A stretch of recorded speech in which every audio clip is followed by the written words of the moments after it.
Have you ever loved someone so deeply you disappeared? You absorbed their pain, gave everything, and called it love. But what if it wasn't? This isn't devotion. It's self-erasure wearing a sacred mask. And if you've been here, if you felt yourself dissolve in the name of caring, this video might change everything. This video is for the empath, the one who feels everything, the one who heals others but forgets how to return to themselves. You think you're loving, but in truth, you're leaking. You call it care, but your body calls it captivity.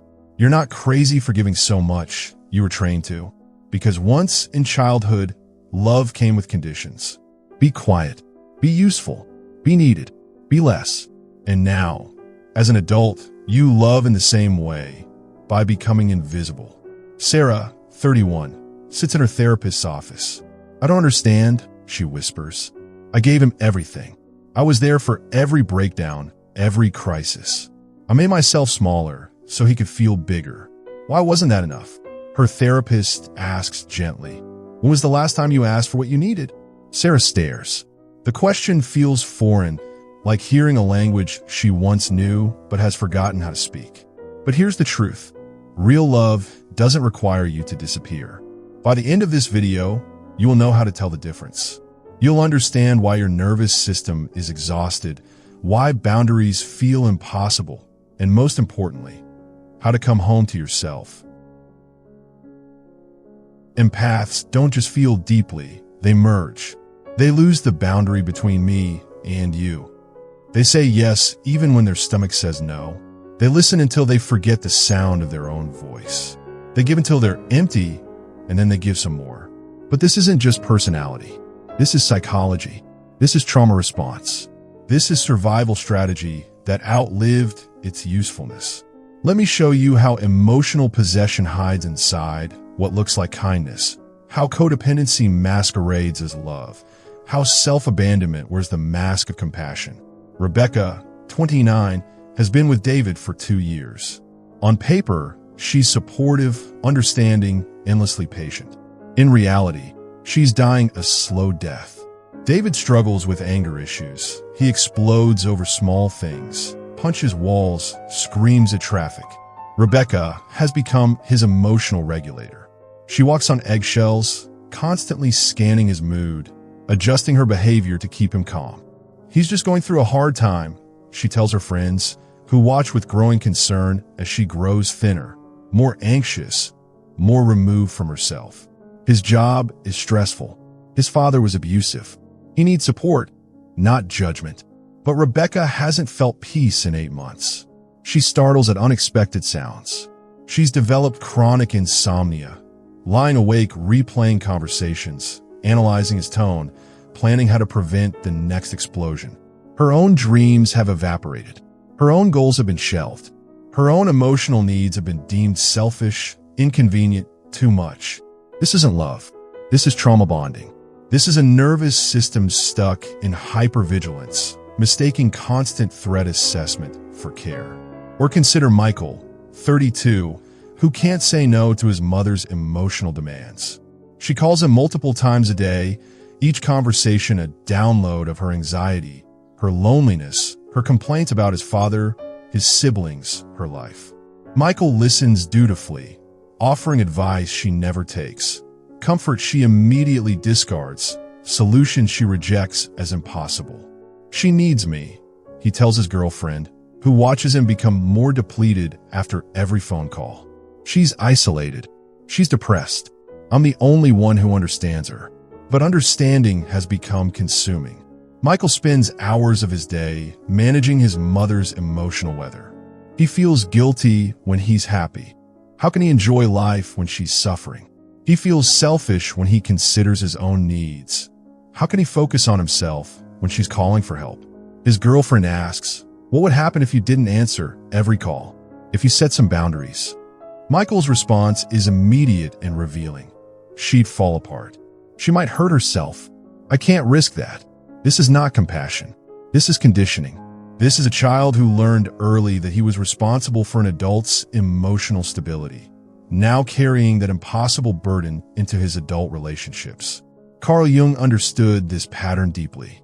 He called it participation mystique, a psychological state where you can't distinguish between your emotions and someone else's. You become psychologically infected by their inner world. Their anxiety becomes your anxiety. Their depression seeps into your bones. Their rage lives in your nervous system. In his groundbreaking work, Psychological Types, Jung explained that this kind of emotional fusion happens when we haven't developed strong enough ego boundaries. The ego, in Jungian terms, isn't about being egotistical. It's about having a clear sense of where you end and others begin. It's the psychological structure that allows you to say, this is mine and that is yours. But when you were young, your survival depended on reading the emotional temperature of your caregivers. If mom was sad, you became the entertainer, the one who could make her smile. If dad was angry, you became invisible, small, unthreatening. If the house was chaotic, you became the peacekeeper, the one who could restore harmony through your own self-sacrifice. Your nervous system learned a dangerous equation. I am safe when others are okay. I matter when I'm useful. I exist when others need me. And now your body keeps the score of this impossible arithmetic. Chronic fatigue that no amount of sleep can cure. Anxiety that flares without warning. A vague sense of resentment that you can't quite name or claim because good people don't feel angry about giving, right? Wrong. Your body is trying to tell you something crucial.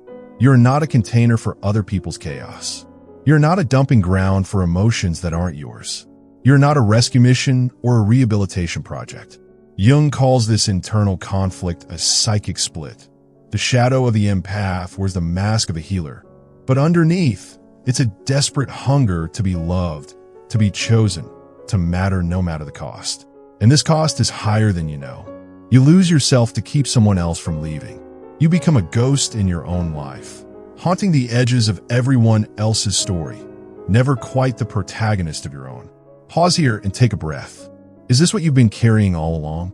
Does this explain the exhaustion you can't quite name? Marcus, 28, realizes this during a panic attack in his car after yet another dinner with friends. He's just spent 3 hours playing therapist to Jake's relationship drama, offering advice, emotional support, and endless validation. When Jake finally felt better, the conversation ended. No one asked Marcus how he was doing. No one inquired about his recent breakup, his job stress, his father's health scare. I don't even remember what I wanted to talk about tonight. He thinks, his chest tight, his breathing shallow. I don't remember having wants at all. When did I become just a support system with legs? The recognition hits like a physical blow. He has become a function, not a person. A resource to be accessed when needed, ignored when not. He exists in his relationships as a giver, a helper, a fixer, but never as someone who has problems, needs, dreams, or struggles of his own. This is the shadow of the empath, the parts of yourself that you've disowned in service of being good. Your needs, your anger, your disappointment, your desire to receive instead of always give. These aren't character flaws. They're human qualities that have been exiled to make you more palatable, more useful, more worthy of love. But here's what Jung understood about the human psyche. What we reject in ourselves doesn't disappear. It goes underground. It lives in our shadow, influencing our behavior in ways we don't recognize. And for empaths, the shadow often contains the very thing they most need to reclaim, the ability to put themselves first. If this part hits something in you, keep going. The next few minutes might feel like a mirror, but sometimes we need to see ourselves clearly before we can change. Because what you thought was love, this pattern of giving, absorbing, disappearing, was actually something much more complex and much more dangerous. Here's the moment of rupture, the psychological earthquake that changes everything. What you thought was love was actually fear wearing a soft voice. Fear of abandonment. Fear of being truly seen and found wanting. Fear of feeling your own emptiness.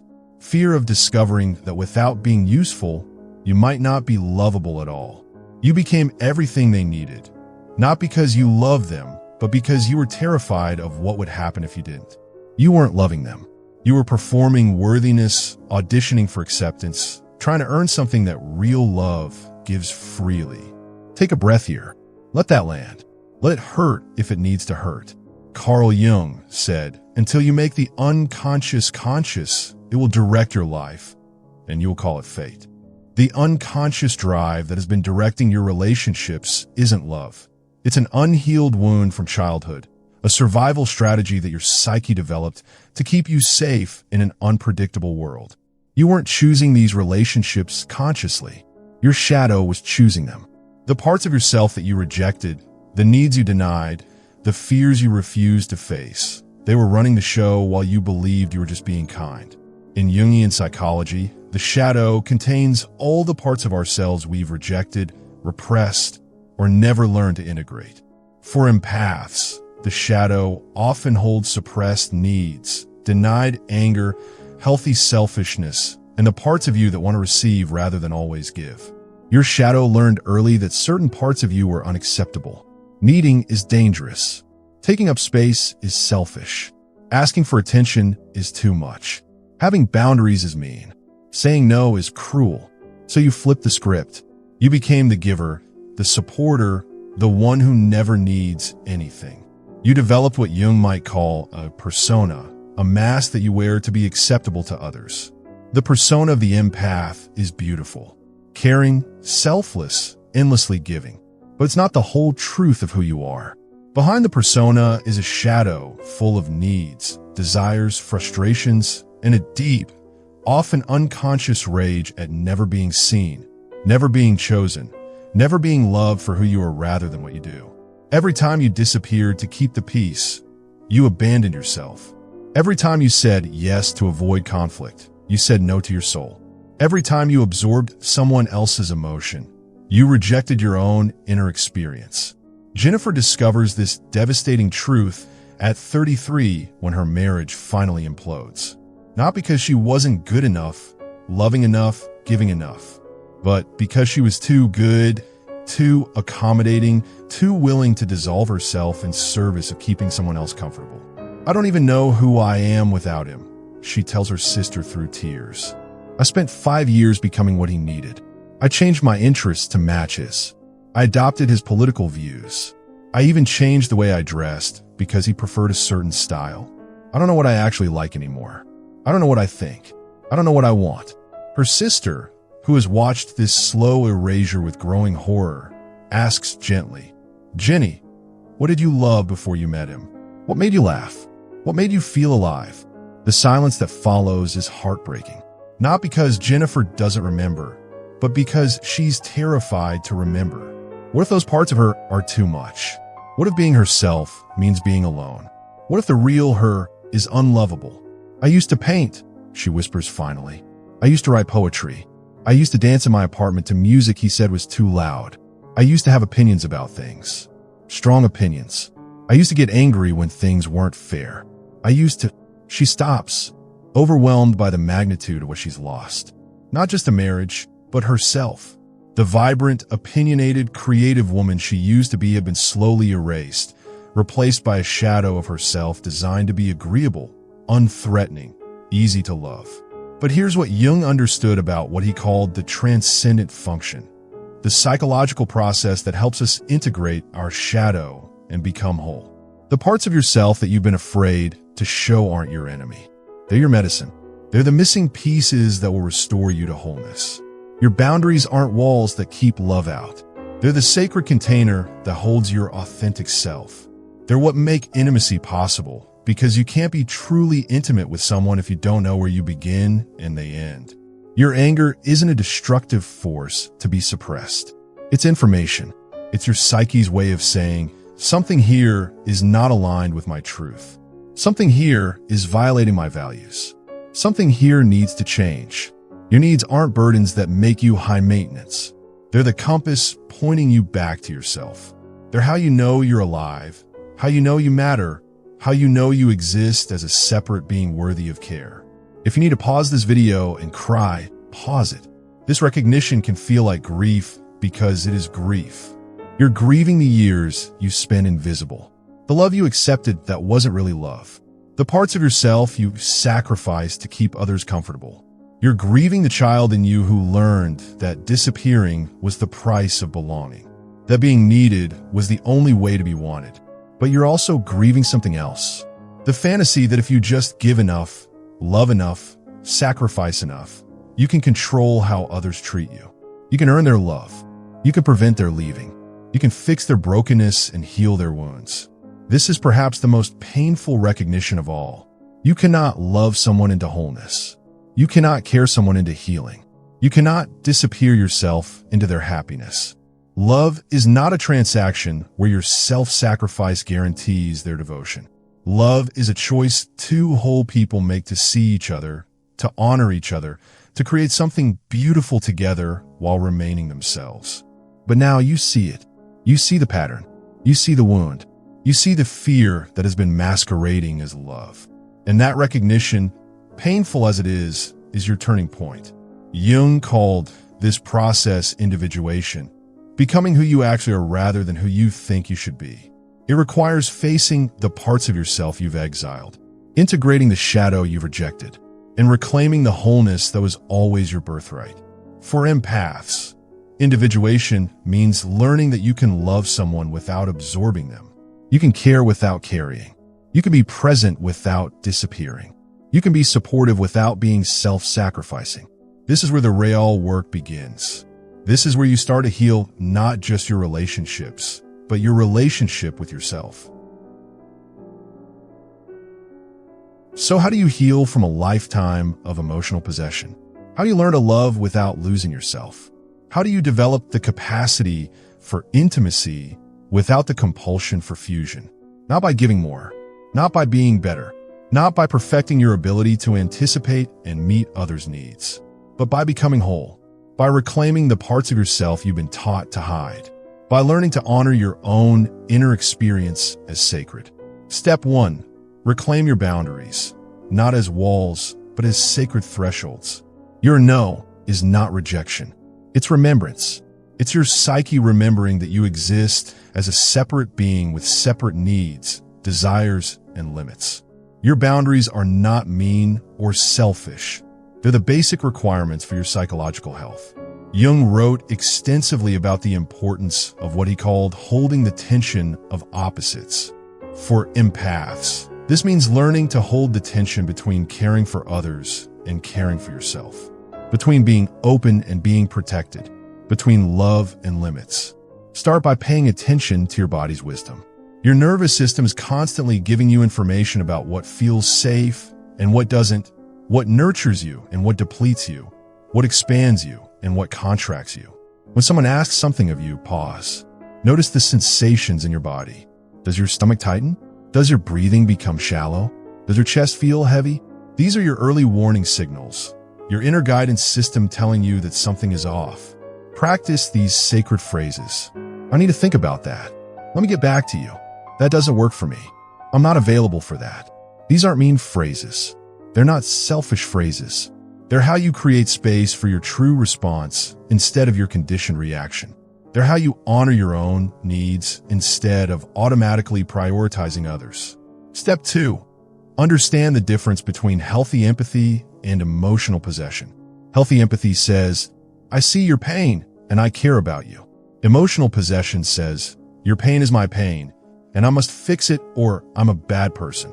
Healthy empathy has boundaries. You can witness someone's struggle without drowning in it. You can offer support without offering your soul as collateral. You can care without carrying. Emotional possession has fusion. Their emotions become your emotions. Their problems become your emergency. Their healing becomes your responsibility. In his work on psychological types, Jung distinguished between feeling, a judging function that evaluates and chooses, and emotion, an automatic reaction that happens to you. True empathy involves feeling. You consciously choose how to respond to someone's pain. Emotional possession is pure emotion. Their pain triggers your own unhealed wounds, and you react unconsciously. You can love someone deeply without taking responsibility for their emotional state. You can care about their well-being without making their happiness your job. You can be supportive without being self-sacrificing. Step 3. Grieve what you've given away. This might be the most important step and the one most people want to skip. Grieve the years you gave yourself away. Grieve the relationships where you were used rather than loved. Grieve the child in you who learned that disappearing was the way to be safe. This isn't self-pity. This is sacred acknowledgement. Jung believed that what we don't grieve, we repeat. The pain that stays locked in your body will continue to drive your behavior unconsciously until you give it the attention it deserves. Write a letter to your younger self.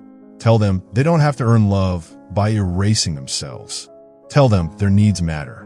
Tell them they're worthy of taking up space, of having opinions, of being seen and heard and valued for who they are, not what they do. Take a moment. What would you tell your 8-year-old self right now? What does that child need to hear? Step 4. Return to your body, your breath, your own inner experience. Your body is not a storage unit for other people's trauma. Your nervous system is not a 24/7 crisis hotline. Your heart is not a recycling center for emotions that aren't yours. Practice coming back to yourself throughout the day. Feel your feet on the ground. Notice your breath moving in and out of your body. Ask yourself, what do I need right now? What do I want? What do I feel? At first, these questions might feel foreign. You might not know the answers. That's okay.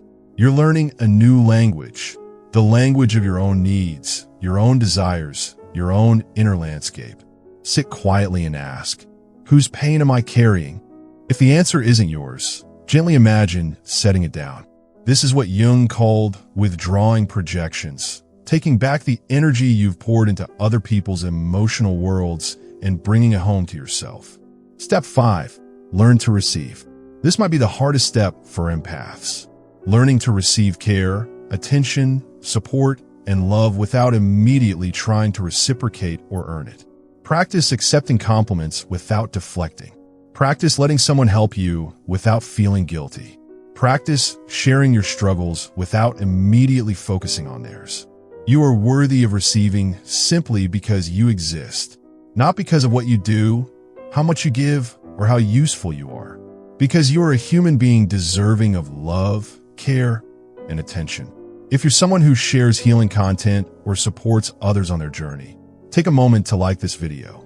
Your support helps this message reach other empaths who need to hear it. Step 6. Develop discernment. Not everyone deserves access to your empathy. Not every person in pain is your responsibility to heal. Not every crisis is your emergency to solve. Some people are energy vampires. They will take everything you give and always ask for more. Some people are not ready to heal. They're addicted to drama and chaos. Some people will use your empathy as a weapon against you. This doesn't make you heartless. This makes you wise. This makes you someone who values their own well-being enough to be selective about where you invest your emotional energy. You can have compassion for someone's struggle without making it your problem to solve. You can wish someone well from a distance. You can care about someone's healing without participating in their drama. Remember, you cannot love someone into wholeness. You cannot care someone into healing. You cannot disappear yourself into their happiness. But you can model what it looks like to honor your own boundaries. You can show what self-respect looks like. You can demonstrate that love doesn't require self-abandonment. And sometimes that's the greatest gift you can give. Not your endless availability, but your example of what it looks like to love yourself enough to stay whole. This is how you heal. This is how you learn to love consciously instead of compulsively. This is how you discover that the most radical act of love is refusing to abandon yourself. You are not here to be consumed. You are not here to disappear. You are here to become. Love is not a test where you prove your worth by how much you can endure. It's not a fire that burns you out. Love is a mirror, a reflection, a place where two souls meet, without merging, without vanishing. Real love sees you, all of you, not just the useful parts, not just the giving parts, but the parts that need, the parts that want, the parts that say no, the parts that take up space. Real love doesn't demand your disappearance as the price of admission. It celebrates your presence. It honors your wholeness. It says, I want to know you, all of you, not just the parts that serve me. Maya, now 35 and several years into her healing journey, sits across from Alex, her partner of 8 months, having a conversation she never thought she could have. Her heart is racing, but her voice is steady. "I need alone time on Sunday mornings," she says clearly. "It's not about you or anything you've done. It's about me remembering who I am, connecting with my own energy, honoring my need for solitude." In her previous relationships, this conversation would have been impossible. She would have silently resented not having time to herself, but would never have asked for it directly. She would have been afraid of seeming selfish, of being too much, of causing conflict. Alex looks at her with genuine curiosity rather than defensiveness. "Thank you for telling me what you need," he says simply. "I appreciate you trusting me with that. What does that look like practically? How can I support that?" No guilt, no manipulation, no defensive reaction, no making her need about his insecurity. Just acceptance, curiosity, support. This is what love looks like when it's not emotional possession. This is what happens when two people understand that love isn't about fusion, but about creating space for each other's authenticity. This is the miracle that becomes possible when you stop betraying yourself to keep someone else comfortable. Maya continues, "I've been thinking about taking a pottery class too. I used to love working with clay in college, but I stopped because..." She pauses, remembering her ex-boyfriend's dismissive comments about her messy hobbies. "Because I convinced myself I didn't have time, but I want to make time for things that feed my soul." "That sounds amazing," Alex says, and she can see he means it. "I love seeing you light up when you talk about things you're passionate about. You should absolutely do that." This is intimacy without invasion. This is support without sacrifice. This is love that adds to your life rather than subtracting from it. Carl Jung wrote about what he called the Jung show, the sacred marriage not just between two people, but between the conscious and unconscious parts of ourselves. When you reclaim your shadow, when you integrate the parts of yourself you've been afraid to show, when you learn to love yourself enough to maintain your boundaries, you become whole. And from that place of wholeness, you can love without losing yourself. You can be intimate without being invaded. You can care without carrying. You can be present without disappearing. This is what Jung meant when he wrote, "The meeting of two personalities is like the contact of two chemical substances. If there is any reaction, both are transformed." Healthy love transforms you, but it doesn't erase you. It expands you, but it doesn't consume you. It changes you, but it doesn't require you to abandon who you are. Here's your integration practice. Tonight, before you sleep, put your hand on your heart and ask yourself 3 questions. What part of me did I abandon today to keep the peace? What do I need that I haven't asked for? What boundary do I need to set to honor my well-being? Listen to the answers without judgment. Don't try to fix anything immediately. Just notice. Just witness. Just honor what comes up. Tomorrow, try something small but significant. Express a preference. Voice a need. Say no to something that drains you. Say yes to something that feeds your soul. Practice being yourself in small ways. This is how you practice coming back to yourself. This is how you heal the split between who you are and who you think you should be. This is how you learn to love consciously instead of compulsively. Write about a time when you felt truly seen and loved for who you are, not what you did. If you can't think of time, write about what that would feel like. What would change in your life if you truly believed you were worthy of love exactly as you are? From now on, you don't have to disappear to be worthy of love. You don't have to carry someone else's emotional baggage to prove your devotion. You don't have to set yourself on fire to keep someone else warm. You don't have to solve everyone's problems to earn your place in their life.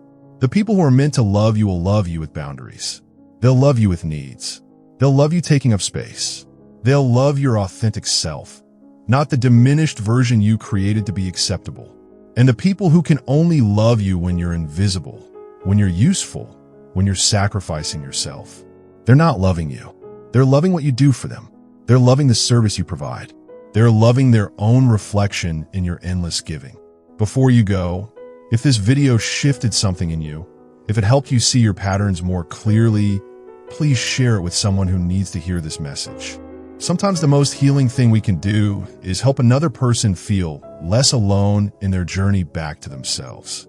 So next time you feel the pull to fix, to please, to dissolve, pause. Breathe. And remember, you're not a sponge. You are a soul. You are not a support system with legs. You are a human being worthy of love exactly as you are. You don't need to disappear to belong. You need to become more yourself. This is your invitation. This is your permission. This is your way home. True love begins when self-abandonment ends. Welcome back to yourself.